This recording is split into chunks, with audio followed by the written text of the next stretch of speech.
Fala maninhos e maninhas, sejam bem-vindos ao nosso canal, primeiro vídeo longo do canal. Se você caiu aqui de paraquedas, eu me chamo Gabriel, nós falamos de futebol e hoje nós vamos falar de receita de bolo. Tô zoando. Vamos falar de Brasileirão. Final do Brasileirão já tem data definida, 19 de outubro. Será? Claro que a gente sabe que Brasileirão é Brasileirão, ainda faltam 11 rodadas e depois do dia 19 vão faltar 10. Muita coisa pode acontecer, muita água pode rolar debaixo da ponte, então a gente sabe que, enfim... Nós temos aí o Cruzeiro correndo por fora, tá com 53 pontos, ficando um pouquinho para trás. O Flamengo já tá com 58, Palmeiras com 61. Tudo indica que, mais uma vez, como tem sido nos últimos 5 anos, o Brasileirão será definido entre Palmeiras e Flamengo. Claro que teve um ano passado em que o Botafogo separou um pouquinho essa briga e conseguiu vencer, mas, a via de regra, eles estavam lá disputando de novo. O que acontece novamente esse ano? A gente achou em algum momento que a briga ia ficar entre Flamengo e Cruzeiro, mas... mais uma vez, o mental, o Palmeiras do Abel ressurge das cinzas e eles conseguem descobrir uma fórmula secreta para tentar chegar, se não conseguir, mas chegar pelo menos perto de conseguir mais um título brasileiro, que seria o terceiro da era Abel Ferreira. E qual seria o segredo do sucesso dessa vez? Flaco Lopes e Vitor Roque, a dupla famosa Flaco Roque, que está funcionando, está fazendo sucesso no Brasileirão e na Libertadores mais uma vez. O Abel Ferreira já entrou na história do Palmeiras como o técnico mais vencedor da história do time, ao lado de Oswaldo Brandão, técnico lá de 1945. Técnico que dirigiu o Palmeiras entre 1945 a 1980, entre idas e vindas e tal.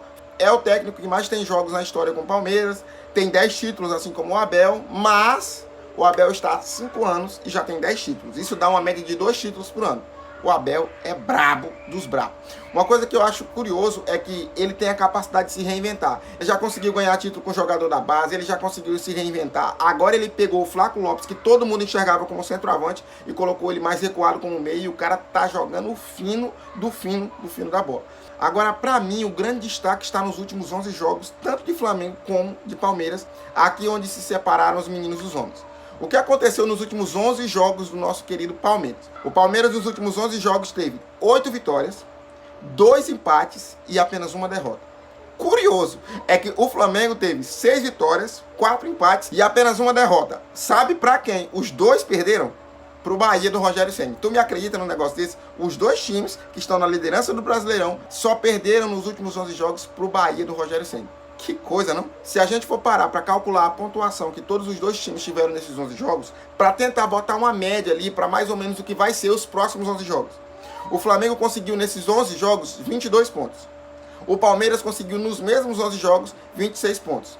Se isso se repetir nos próximos 11, Palmeiras campeão, um abraço, terceiro título de Brasileirão da era Abel Ferreira. Se não se repetir, o que o Flamengo tem que mudar, porque, na minha opinião, o Flamengo conseguiu dar ao Felipe Luiz esse ano, talvez o que não conseguiu a técnico nenhum. Claro, na época do Jorge Jesus, o time ficou muito bem formado, ele conseguiu encaixar o time, mas com o nível de estrelato que tem esse ano, talvez o Flamengo nunca conseguiu na sua história ter um elenco tão estrelado. No entanto, não está encantando tanto. Já teve lá o 8-0 para cima do Vitória e tal, mas não teve continuidade. Depois teve umas oscilações, muitos empates, conseguiu vencer aqui, conseguiu vencer acolá, mas não conseguiu encantar, sabe? Então, assim, é um time que oscila muito. O Palmeiras oscila também? Oscila, mas ultimamente eles têm conseguido manter um nível muito mais regular do que o Flamengo. Outra coisa que vale destacar, na lista de artilheiros do Brasileirão, o Palmeiras tem a dupla Flaco Roque lá bem estabelecida. Flaco Lopes com 10 gols, Vitor Roque com 12. Na mesma lista de artilheiro do Brasileirão, a gente também tem uma dupla do Flamengo.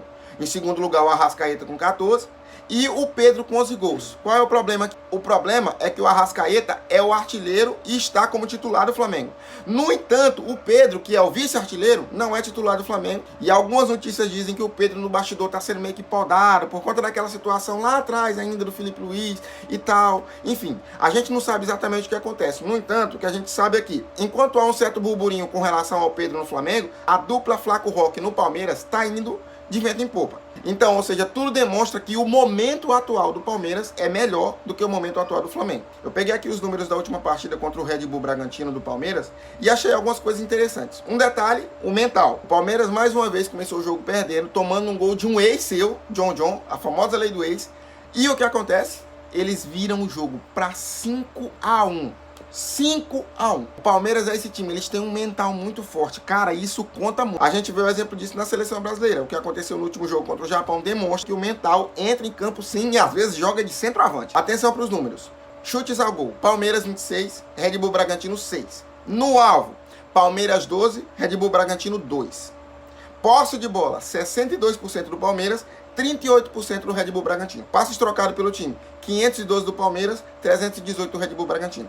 Nós estamos falando de um jogo que precisou ter um mental forte para que houvesse uma virada e aconteceu. O Red Bull Bragantino vem de uma fase meio ruim, mas deu uma melhoradinha nos últimos jogos. Então nós não estamos falando aqui que ele bateu em qualquer um. Conseguiu a vitória no 10º colocado do Brasileirão, uma vitória acachapante. Com destaque, claro, para o Vitor Roque, que conseguiu marcar 2 gols, como eu já falei.